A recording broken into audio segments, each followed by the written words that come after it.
Hi friends, శనగల curry ఎలా చేయాలో మా మమ్మీ చెప్తాయి. ఎందుకంటే నాకు ట్యూషన్ టైం అవుతుంది. Bye bye. సబ్స్క్రైబ్ చేసుకోవడం మాత్రం మర్చిపోకండి.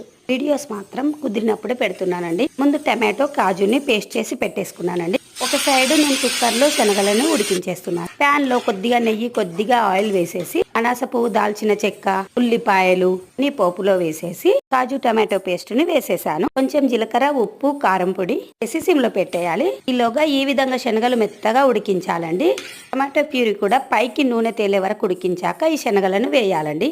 కాజు అవైలబుల్ లేని వాళ్ళు కొంచెం పల్లి పొడి, నువ్వుల పొడి వేసుకోవచ్చు. కాజు ప్లేస్ లో నువ్వులు, పల్లీలు, టమాటోస్ వేసి ప్యూరీ చేసుకోవడం. కర్రీ ప్రాసెస్ మాత్రం ఇదే విధంగా చేయాలి. అంతే, సిమ్ లో పెట్టి ఆయిల్ పైకి వచ్చే వరకు ఉడికించడమే. కొన్ని ఫ్రై చేసిన కాజు పైనుంచి వేసానండి. ఫైనల్ గా కొత్తిమీర యాడ్ చేస్తే రెస్టారెంట్ స్టైల్లో చనా కాజు కర్రీ రెడీ. కొద్దిగా వైట్ రైస్, కొద్దిగా జీరా రైస్, పెరుగు చట్నీతో మా లంచ్ ఫినిష్. నచ్చితే లైక్ అండ్ సబ్స్క్రైబ్.